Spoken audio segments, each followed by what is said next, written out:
इतिहासात पहिल्यांदाच हे घडलं। 13 तासांनंतर लालबागचा राजा विसर्जित झाला। अहंकार, पैसा नाही, भक्ती जिंकली। कोळी बांधवांना नाकारून गुजरात कंपनीला टेंडर महागात पडलं। मराठा समाज, त्या मुलीचा बाप, कित्येक लोकांचा तळतळाट घेतला। शेवटी बाप्पाचा प्रकोप पाहिला। हे सिद्ध झालं, दैवी चमत्कारांपुढे कुणाचंच काही चालेना। मग अंबानी असो किंवा सर्वसामान्य गरीब। नेमकं घडलंय का? भरती आणि ओहोटीचा अंदाज न आल्यानं 13 तासांनंतर लालबागचा राजा ऐन ग्रहणात विसर्जित करण्यात आला। हे कितपत योग्य? बरं, भरती आणि ओहोटी फक्त लालबागच्या राजाबाबतच लागू कशी झाली?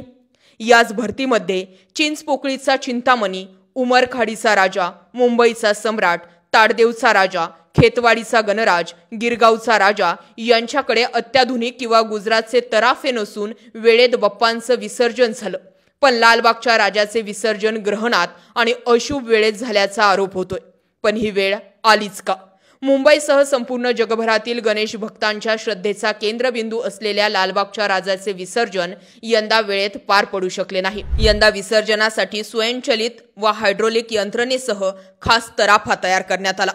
परंतु लालबागच्या राजाची मूर्ती या तराफ्यावर चढू शकत नसल्यानं गेल्या 13 तासांपासून बाप्पा समुद्रातील 4-5 फूट खोल पाण्यात स्थिरावले होते। कोळी बांधवांकडून काढून घेतलेला मान गुजराती कंपनीला दिला।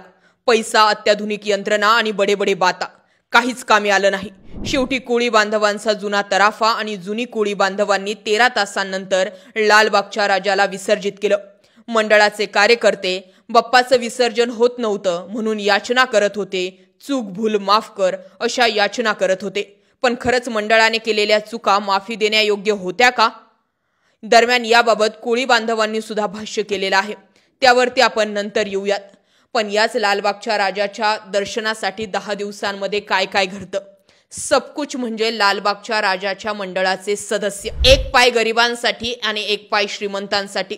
एका पायावर तुम्ही 1 सेकंदही डोकं टेकवू शकत नाही आणि एका पायावर तुम्हाला वाटेल तितक्या वेळ थांबता येऊ शकतं।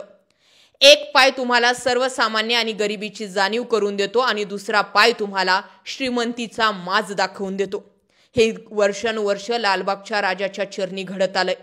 पण यावर कोणीच काही बोलत नाही, कारण याचे ट्रस्टी आहेत धनधांडगे लोक।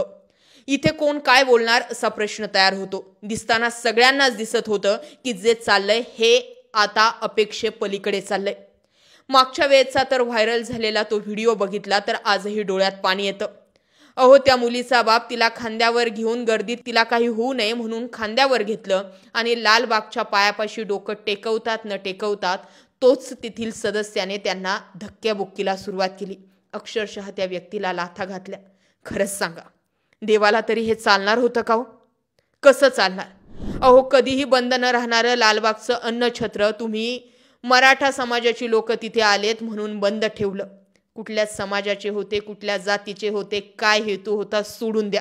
अहो, पण ती माणसं होती, हे तरी बाप्पाला चाललं असेल का? आणि शेवटी तुम्ही आज या सगळ्या गोष्टींचा अंत केला आणि आता शेवटी देवानं 13 तास तुमचा अंत पाहिला। एवढं सोडून द्या, पण ज्या लालबागच्या राजावर खरा हक्क कोळी बांधवांचा आहे त्या कोळी समाजालाच तुम्ही बाजूला केलं आणि गुजरात कंपनीला टेंडर देऊन या बाप्पाचा विसर्जित करण्याचा मान जो कोळी बांधवांचा होता तो मानही त्यांच्याकडून काढून घेतला। नमस्कार, मी गिरगाव चौपाटीचा नाकवा हिरालाल पांडुरंग वाडकर आपल्या प्रसाद माध्यमातून बोलत आहे। आज गिरगाव चौपाटीमध्ये लालबागचं विसर्जन झालेलं नाही। काही कारणामुळे ओटी भरतीचा अंदाज लालबागच्या राजाच्या मंडळाला आलेला नाही। आज आम्ही वाडकर बंधू बरीच वर्ष झाली लालबागच्या राजाचं विसर्जन करत आलेलो आहोत। आज काही कारणामुळे विसर्जन लवकर झालेलं नाही आणि वाडकर बंधू जे आहेत ते वर्षानुवर्ष विसर्जन करत होते आणि आता ते करत नाही, कारण गुजरातचा तराफा आल्यामुळे लालबागच्या राजाने हा कॉन्ट्रॅक्ट त्यांना दिलेला आहे।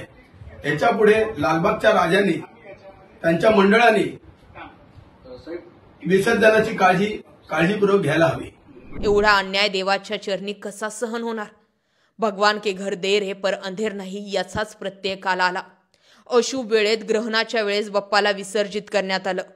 ज्या अंबानी कुटुंबाच्या नावावरती हा बाप्पा चालतोय त्या अंबानी कुटुंबाच्या घरात कुठलाही सण कार्यक्रम असू द्या, तिथे पूजा अर्चना शुभ अशुभ वेळ पाहून अनेक मंत्रांच्या माध्यमातून केली जाते. तिथेच तुम्ही अशा ग्रहणाच्या वेळेत लालबागच्या राजाचं विसर्जन केलं, हे कितपत योग्य हा प्रश्न आहे. कोळी बांधवांसह उभा महाराष्ट्र बघत होता की लालबागच्या राजाचा हा दैवी चमत्कार अनेकांसमोर, अनेकांच्या पैशासमोर, अनेकांच्या अहंकारासमोर फिका पडला नाही. शेवटी अहंकार आणि पैसा हरला आणि मनोभावी भक्ती जिंकली, हेच काल दिसून आलं. इथून पुढे तरी लालबागच्या मंडळाचे सदस्य काहीतरी यातून धडा घेतील आणि इथून पुढे हे होणार नाही यावर काम करतील. नाहीतर सर्वसामान्य लोक ज्या गणपतीच्या दुसऱ्या पायावर असतात त्यांनी त्या पायाच्या चरणाशी जाऊच नाही. आपल्या घरात गणपती असतो तिथेच मनोभावे दर्शन घ्या, कारण या जगात आता पैशाला किंमत आहे, माणसाला नाही. पटलं तर जितका होईल तितका हा व्हिडिओ शेअर करा. जय महाराष्ट्र.